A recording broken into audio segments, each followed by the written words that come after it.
ఈ రోజే డౌన్లోడ్ చేయండి. మీ ఫేవరెట్ షోస్ చూడండి. ఒక ఆడపిల్ల తనంతట తానే పోలీస్ స్టేషన్ వెళ్లి భర్తను విడిపించుకొచ్చి భర్తతో పాటు అత్తారింటికి వెళ్దాం అనుకుంటే అభినందించాల్సింది పోయి అడ్డుపడతావా? అతను ఎలాంటి వాడో మీకు తెలీదా? తెలుసురా, నాకు తెలుసు. అతను మన తులసి కోసం రాత్రంతా నడి రోడ్డు మీద వర్షంలో నిలబడున్నాడు రా, తిండి తిప్పలమా అని.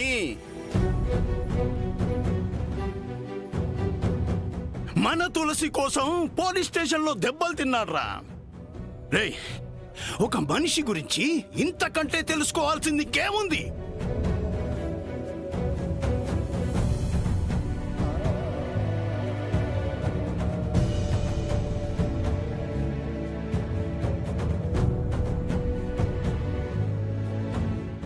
ఎంతసేపు నువ్వు నీ డబ్బు సంపాదన తప్ప ఏనాడైనా ఈ కుటుంబం గురించి కానీ ఇంట్లో ఉండే మనుషుల గురించి కానీ ఒక్క క్షణం ఆలోచించావా?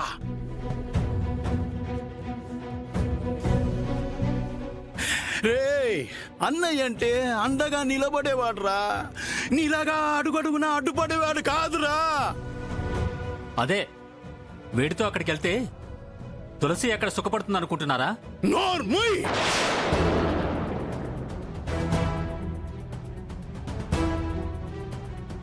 కష్టమో సుఖమో దాని బ్రతుకది బ్రతుకుతుంది.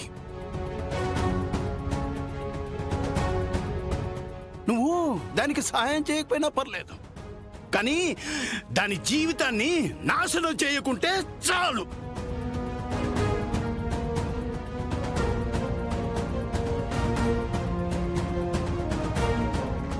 ఇవాళ ముసలాడేంటి ఇలా రెచ్చిపోతున్నాడు? ఏమీ అనుకోద్దయ్యా, ఏదో ఆవేశంలో అలా అరిచేశాను. అయ్యో పర్లేదు మావయ్య గారు. ఇలా రా బాబు. రామ్మా. అమ్మా,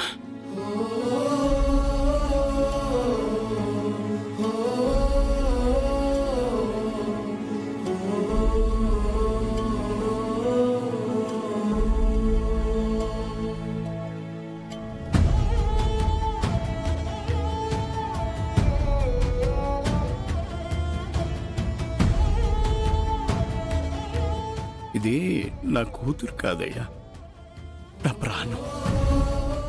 తనకెంత కష్టం వచ్చినా ఎంత బాధేసినా మనసులోనే దాచుకుంటుంది తప్ప బయటికి చెప్పదు.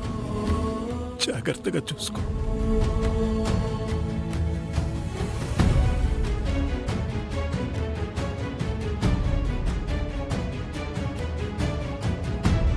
మీరేం టెన్షన్ పడకండి మావయ్య, తులసిని నా కంటికి రెప్పలా చూసుకుంటాను.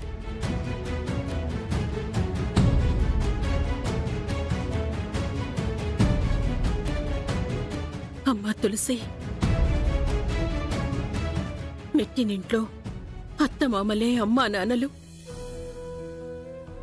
ఎవ్వరూ కావాలని మనసు నొప్పించరు. పొరపాటున వాళ్ళో మాటన్నా నువ్వేం మనసులో పెట్టుకోవద్దు, సరేనా?